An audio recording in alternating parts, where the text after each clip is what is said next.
How long were you in the service? 3 years, from 43 to 46. And were you were stationed in New Jersey? No. Tuskegee, Walterboro, South Carolina is where we got overseas training. Typical training takes place, which is being duplicated in many other centers throughout the country.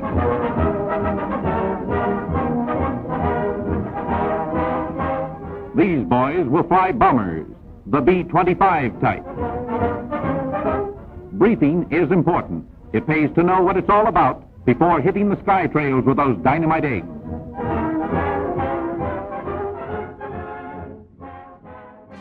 This whole story began back in December. There was a man that came to me. His name, by the way, is Tony DeLuca. He said there was a Tuskegee in Jersey City. His name was Samuel C. Scott. And I said, wait, a Tuskegee Airman? He said, absolutely. We started doing the research. And later found out that there were 8 Tuskegees from the city of Jersey City.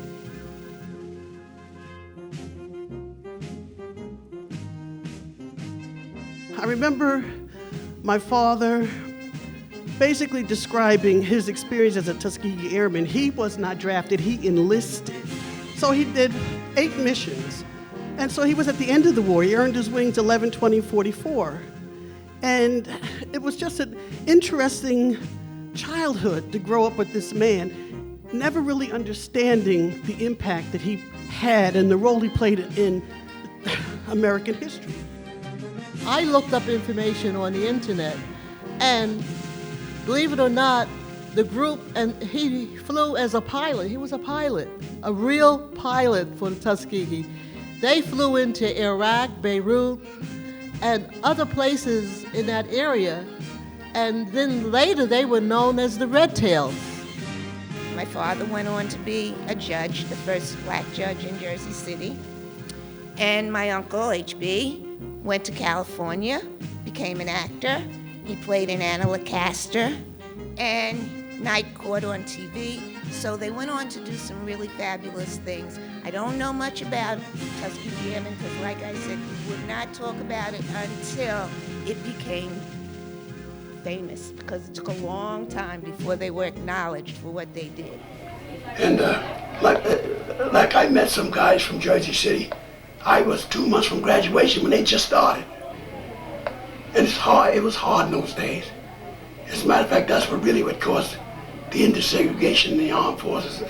Was here you had all these officers walking around and guys trying to tell you got to go to a colored officers club and all this, getting locked up in town all the time and getting arrested for this and arrested for that. I mean, it was, because in all those southern towns, they imposed the, whatever this local custom was, they imposed on a military base too, and it never made sense to me.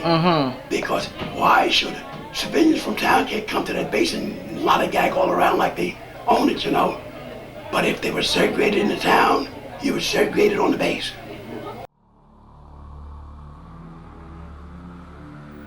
One of the most special things when we salute the service of the Tuskegee Airmen, who represent not just those who were in those units so designated, but every black service member who has sacrificed, who has served to defend the flag of the United States of America, even when this democracy did not afford them some of the courtesies, some of the constitutional rights that they were fighting to protect for the rest of us, to defend, was that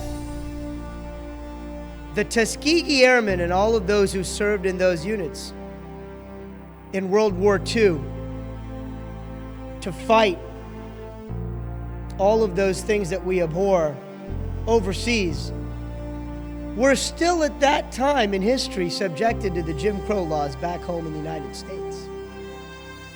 That's the irony of it all. But it is special that today we are unveiling this proper and fitting tribute to 6 Tuskegee Airmen who called Jersey City home. These Tuskegee Airmen had never even been saluted. Enlisted or officer, I don't know, and I was but a sergeant, but it is my proud honor to rectify that today.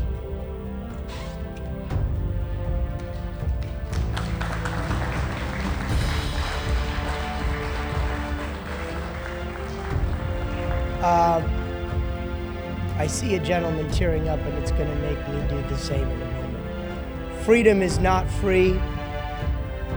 We are in debt to Black Americans who've served in uniform and out because of the history. And this is a proud day in Jersey City, and I thank the mayor and the city council for making this mural possible.